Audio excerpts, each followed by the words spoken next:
일토소명 책 속으로 1961년에 출간된 청년과 직업 모은 영상입니다.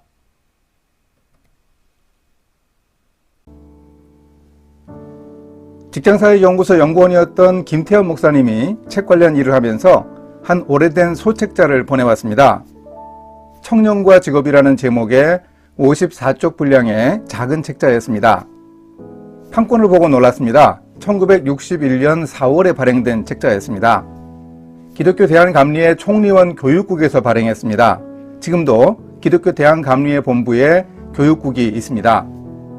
속표지에 분원감리교회 청년의 고무도장이 찍혀 있습니다. 분원 중등 웨슬레 학원 직인이라는 직인도 찍혀 있습니다. 분원감리교회를 찾아보니 현재도 경기도 광주시 남종면 분원리에 있는 교회였습니다. 1898년에 설립된 교회로 경기도 광주 퇴촌면과 인접한 팔당호 근처에 위치하고 있습니다. 이 소책자는 총리원 교육국 청년부에서 기획한 기독청년 생활총서 중 하나였습니다. 총서는 모두 13권으로 되어 있습니다. 발간된 책들의 제목을 한번 살펴보겠습니다.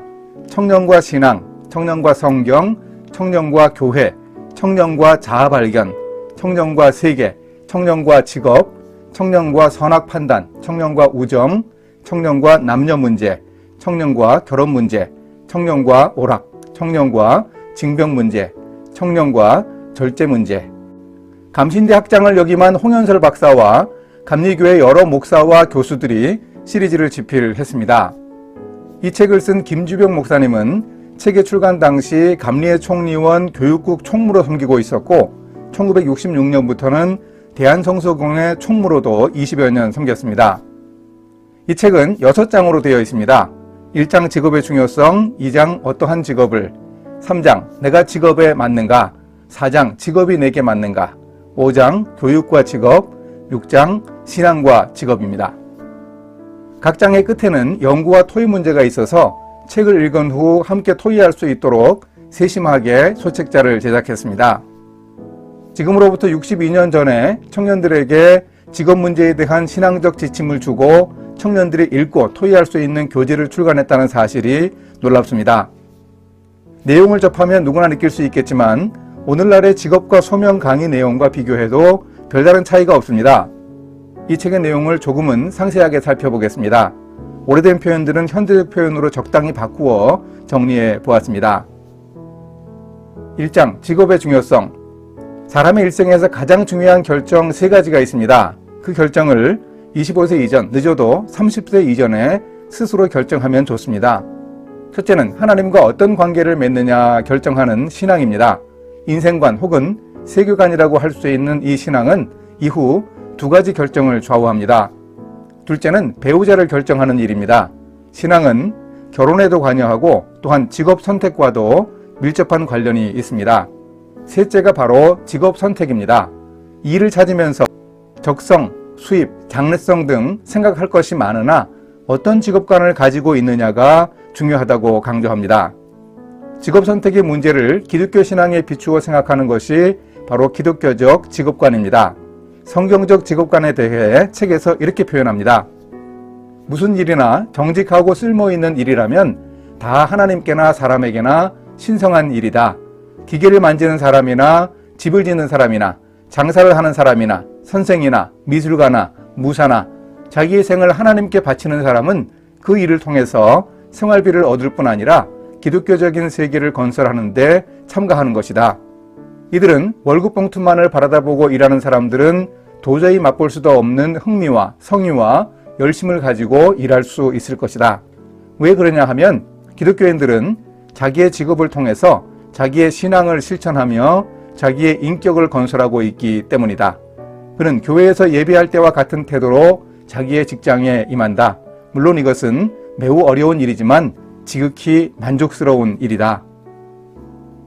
서양에 동그란 병에 네모난 병막이라는 말이 있는데 자기와 맞지 않는 직장에서 일하게 되는 경우입니다.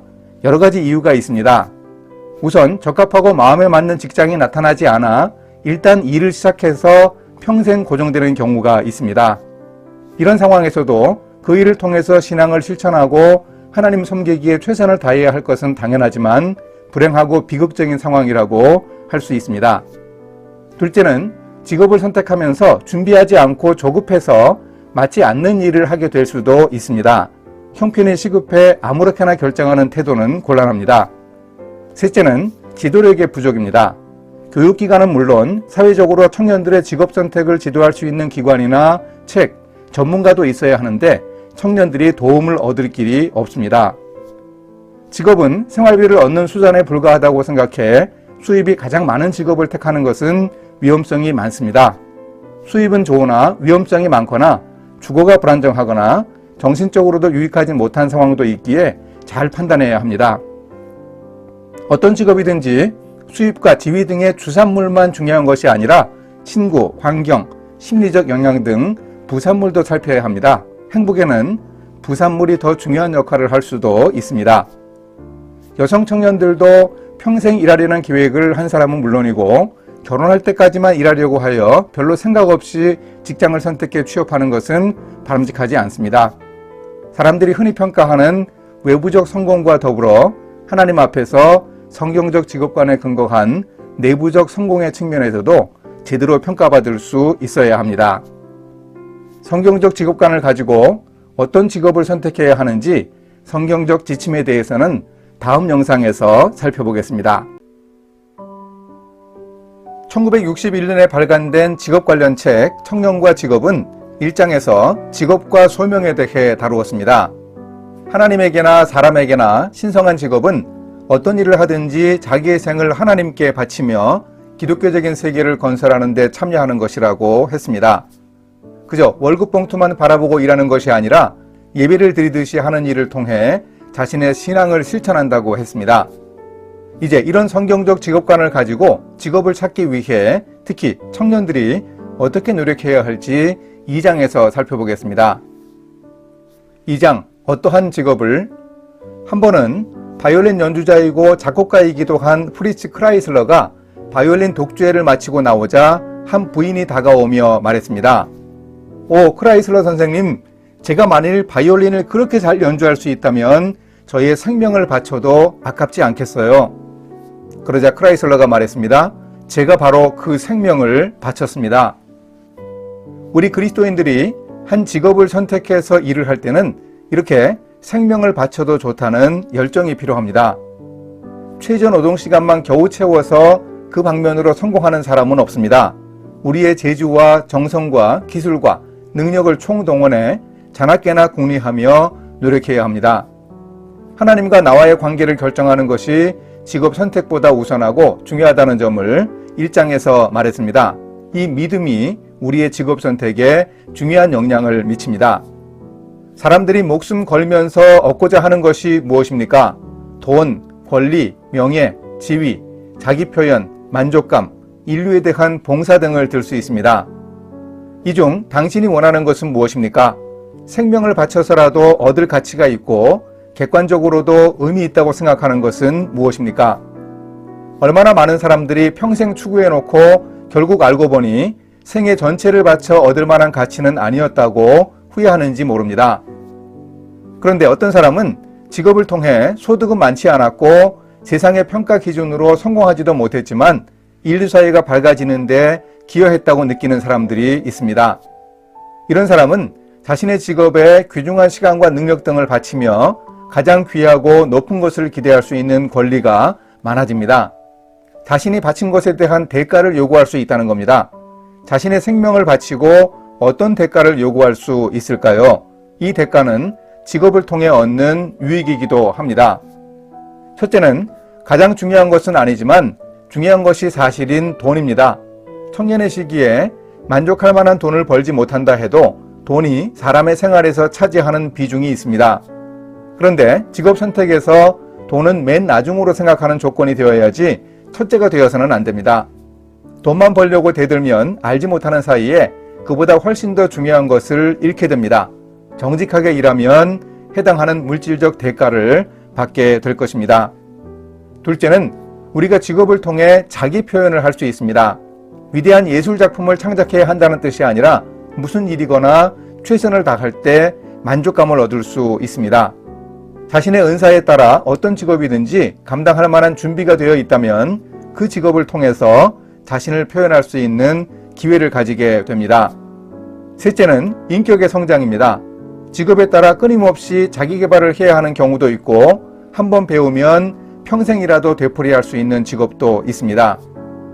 한 공업학교 졸업반 학생들이 한 공장에 가서 6개월간 실습하고 보고한 바를 보면 임금이 적거나 근무 시간이 길고 노동 조건에 대한 불만을 말한 것이 아닙니다. 날마다 같은 일을 되풀이해야 한다는 생의 단조로움에 대한 불만이었습니다. 산업이 발달하면 분업화가 되고 한 분야에 전문적으로 집중해서 얻은 기술을 활용해 일할 수 있습니다. 단조로움에 대해서는 근무 시간 외에 여가를 특별히 선용해 변화와 흥미를 찾고 창의력을 발휘할 수 있는 기회를 만들어야 합니다. 넷째는 봉사와 공헌의 기회입니다. 우리의 직업은 사회에 봉사하고 인류 문화에 공헌해야 합니다. 수입이 좋다고 사회에 해를 끼치고 건전하지 못한 직업을 택해서는 곤란합니다. 특히 우리 기독교 신앙은 우리의 직업을 선택할 때 바로 이 부분을 강조합니다. 우리는 직업을 택할 때 인류에게 봉사할 수 있고 우리의 능력을 들여 하나님께 헌신할 수 있음을 근거로 삼아야 합니다. 세상을 위해 어떤 일을 할 수 있는지 질문해야 합니다. 기독교적 이상에 따라서 정부를 운영하고 행정을 하고 공장을 경영하며 집을 짓고 농사를 짓는 기독 청년들이 많아지기 전에는 세상은 살기 좋은 곳이 되기 힘들 겁니다. 어떤 일이 나의 생을 바쳐도 아깝지 않을 만한 것인지 돌아보면 틀림없이 눈에 띌 것입니다.